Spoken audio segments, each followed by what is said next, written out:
Hello friends, this is the second video lecture of Hindu law series. So today we will be discussing section 13B of Hindu Marriage Act. तो हमने इसके पहले वाले video में section 13 discuss किया था which was based on fault based theory of divorce.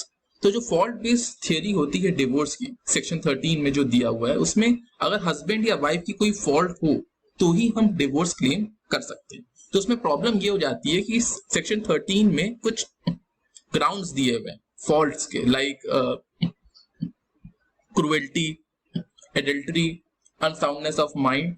तो इनको प्रूव करना बहुत मुश्किल हो जाता है। So it takes like 8 years, 12 years, at times 20 years, 25 years।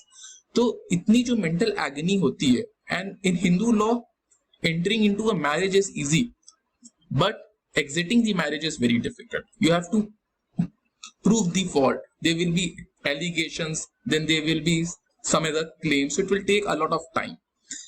तो इस टाइम को शॉर्टन करने के लिए और जो एगनीज पार्टी गो थ्रू कर रही हैं और जो हेट्रेड उनके अंदर आ रहा है उसको खत्म करने के लिए ताकि वो मूव ऑन कर सकें लाइफ में, we had section 13B. It was added by an amendment which was done in the year 1976. So this amendment was done in the year 1976 and this date is important, 25th May 1976. ये date इसलिए important है क्योंकि अक्सर करके MCQs में इस date पे सवाल पूछ लेते हैं, क्योंकि ये section 13B is a very important section which was added later on. So it says about divorce by mutual consent. तो ये कहीं ना कहीं अगर दोनों पार्टीज का म्यूचुअल कॉन्सेंट है that they don't want to live together, so they can claim divorce and the process will be a bit easier.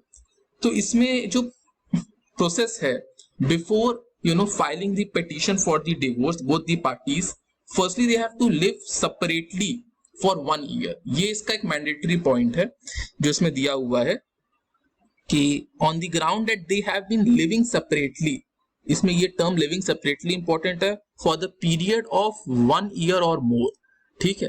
And they have not been able to live together and they have mutually agreed that the marriage should be dissolve. तो सबसे पहले तो उन्हें joint petition file करने से पहले उन्हें 1 साल रहना है अलग, 1 या उससे ज्यादा साल, और ये भी देखना होगा कि they are just not been able to live together, वो साथ नहीं रह सकते हैं, and they have mutually agreed that the marriage should be dissolve. तो इसका जो प्रोसीजर है पहले हम उसे समझ लेते हैं. इस सेक्शन को समझने से पहले जो इसका जो प्रोसीजर है कि कैसे डिवोर्स बाय म्यूचुअल कंसेंट हम ले सकते हैं. तो सबसे पहले जैसे मैंने बताया, जब भी आप जॉइंट पिटीशन मान लीजिए आपने इस डेट को फाइल करी, ठीक है, उसके पहले आपको 1 साल तक you have to live separately. तो जिस भी डेट में आप जॉइंट पिटीशन फाइल करेंगे which is also called first motion, joint petition मान लीजिए हमने इस डेट पे फाइल करी, ये फर्स्ट मोशन भी कहते हैं. इसके पहले हमें 1 year we have to live separately, ठीक है. और जिस दिन हमने जॉइंट पिटीशन फाइल की उसके बाद the court will give us 6 months time, 6 months time. This is also called cooling of period. हमें इस पीरियड पे भी अलग रहना पड़ेगा, सोचना होगा कि जो हमारा डिसीजन है वो सही है कि नहीं. तो ये 6 months कोर्ट जो है आपको टाइम देगी, स्टैट्यूटरी टाइम, ठीक है. After filing of the joint petition, joint petition file करने से पहले तो 1 साल रहना ही रहना है, उसके बाद 6 महीना और. देयर आफ्टर जब भी ये 6 months खत्म हो जाएगा उसके बाद नेक्स्ट 12 months में नेक्स्ट 12 months में किसी भी टाइम पे हम सेकेंड मोशन फाइल कर सकते हैं, जिसके बाद कोर्ट हमें डिवोर्स की डिग्री दे देगी. तो ये नेक्स्ट 12 month तक का टाइम है, मतलब all together 18 months from the date of filing of the joint petition. तो फर्स्ट 6 months तो हमें सेपरेट रहना है, उसके बाद जो नेक्स्ट 12 months है उसमें हमें किसी भी डे पे हम फाइल कर सकते हैं. तो बिटवीन 6 to 18 months में, तो ऑल लेंथ जो टोटल लेंथ है वो 18 months का आएगा. मैक्सिमम डिले 18 months तक ही हो सकता है from the date of filing of the joint petition. तो मान लीजिए अगर इस डेट में हमने सेकेंड मोशन क्लेम कर दिया कि ये दोनों पार्टीज ने बोला, फर्स्ट मोशन तो जॉइंट पिटीशन में ही उन्होंने बोला कि we want divorce, second motion में भी कह दिया कि we want divorce, then the court will take a bit more time and then they will give the decree of divorce. तो ये टोटल प्रोसीजर है. पहले हमें 1 साल सेपरेटली रहना है, then we have to file for a joint petition, then the court will give us 6 months cooling off period, then उसके next 12 months में any time we can file for the second motion, and after that time if the court is satisfied कि the parties cannot live together, then they will grant us the decree of divorce. तो ये पूरा एक procedure है. अब हम देख लेते हैं कि सेक्शन 13 भी क्या कह रहा है. सो इसका फर्स्ट क्लॉज हो गया कि we have to live separately for a period of 1 year or more and they have not been able to live together and they have mutually agreed to dissolve the marriage. इसमें living separately का मतलब क्या है? ये एक case में दिया हुआ था हितेश भटनागर वर्सेस दीपा भटनागर में. living separately का मतलब है कि they do not intend to live together as a husband and wife. place of living से मतलब नहीं कि एक को अलग जगह रहना, एक को अलग जगह रहना. हो सकता है दोनों सेम बिल्डिंग में रह रहे हैं, but they are not intending to live as a husband or wife. So it has no reference with the place of living. The parties just should not have any desire to perform marital obligation, and with that mental attitude they are living separately. अगर ये mental attitude है that we don't have to perform the marital obligation, then they are living separately. This was said in the case of Hitesh Bhatnagar versus Deepa Bhatnagar.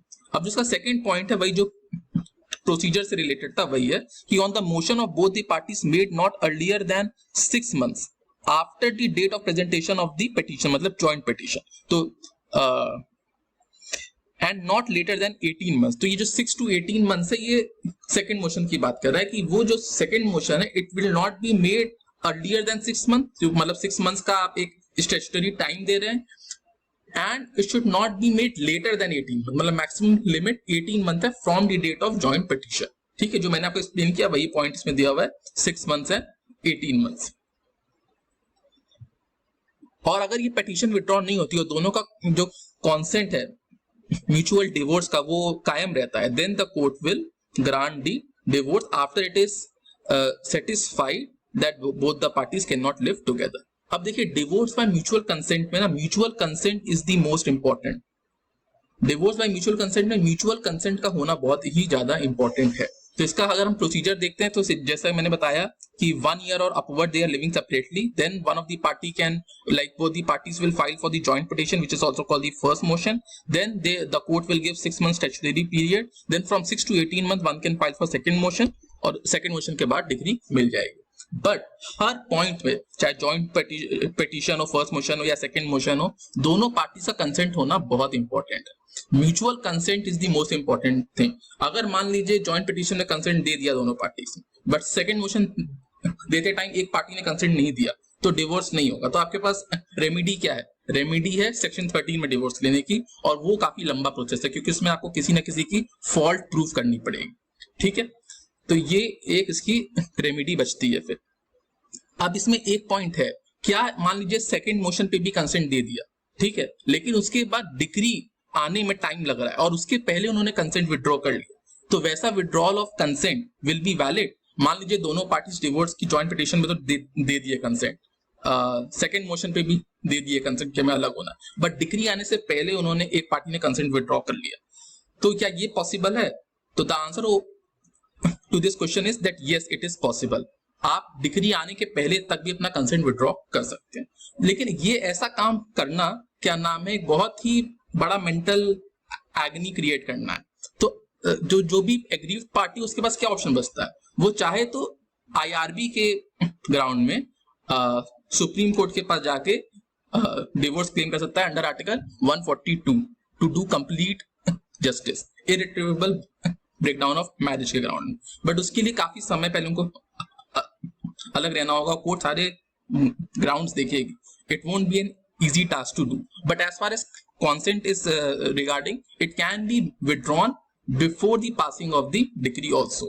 ठीक है, second motion देने के बाद भी party चाहे तो consent withdraw कर सकती है.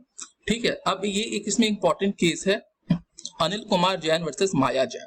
ठीक है, इसमें ये हुआ था कि ये जो स्टैट्यूटरी पीरियड है 6 months का, can it be waived of. तो इसका ये आया था कि only Supreme Court can wave of this statutory, ये जो पीरियड है 6 मंथ्स का, सिर्फ सुप्रीम कोर्ट वेव ऑफ कर सकती है अगर उन्हें लगता है कि to do complete justice article 142 के अंदर दैट द पार्टीज बहुत समय से सेपरेटली रह रहे हैं। मान लीजिए कोई पार्टी 8 साल से रह रही है, उसके बाद उन्होंने डिवोर्स का फाइल किया, तो क्या वो 6 मंथ्स कोई मतलब का है? तो सिर्फ सुप्रीम कोर्ट को उस समय पावर दी गई थी, लेकिन अब जो है ये पावर लोअर कोर्ट्स और हाई कोर्ट्स को भी दे दी गई है to just waive off the 6 months period. तो लोअर कोर्ट और हाई कोर्ट भी 6 मंथ्स पीरियड वेव ऑफ कर सकते हैं if they are satisfied.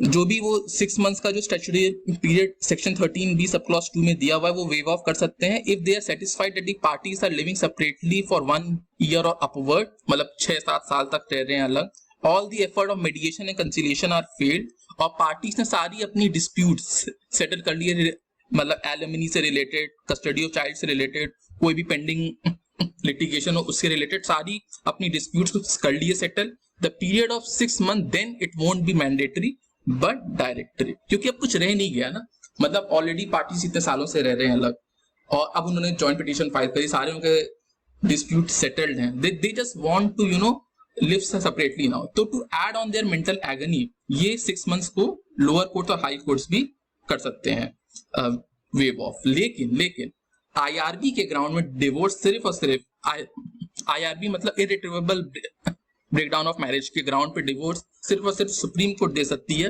Under article 142। उसमें से एक ग्राउंड ये भी हो सकता है कि क्या नाम है कि पार्टीज ने मान लीजिए 8 साल से रह रहे हैं अलग, फिर जॉइंट पिटीशन फाइल हुई, फिर यहां कंसेंट दे दिया, सेकंड मोशन पे भी कंसेंट दे दिया और डिक्री से पहले कंसेंट हटा लिया, तो एक ढंग से ये मेंटल क्रुएल्टी हो रही है। तो ये एक ग्राउंड हो सकता है कि आईआरबी के बेसिस में सुप्रीम कोर्ट जो है डिवोर्स दे दे under article 142 to do complete justice. तो ये इसमें एक इंपॉर्टेंट पॉइंट है कि अमरदीप वर्सेस हरवीन कौर 2017 का जो सुप्रीम कोर्ट का जजमेंट है, it has somewhat given the power to the high court and lower courts also to waive off the 6 months statutory period. तो ये था डिवोर्स बाय म्यूचुअल कॉन्सेंट। इसमें यही है कि जब भी डिवोर्स आपको फाइल करना है, जॉइंट पिटीशन फाइल करनी होगी, उसके पहले 1 साल आपको सेपरेटली रहना पड़ेगा, फिर जब आप जॉइंट पिटीशन फाइल करते हैं उसके बाद आप दोनों का कॉन्सेंट लिया जाएगा और कोर्ट आपको 6 मंथ्स टाइम देगी, जिसको कहते हैं कूलिंग ऑफ पीरियड। उस 6 मंथ्स टाइम के बाद इन नेक्स्ट 12 मंथ्स आपको सेकंड मोशन फाइल करना, उसके बाद आपको डिक्री मिल जाएगी। तो बिटवीन 6 to 18 मंथ्स, मैक्सिमम आप 18 मंथ तक जा सकते हैं from the date of filing of the joint petition. तो ये था पूरा procedure for claiming divorce under section 13B, which is divorce by mutual consent. So thank you all.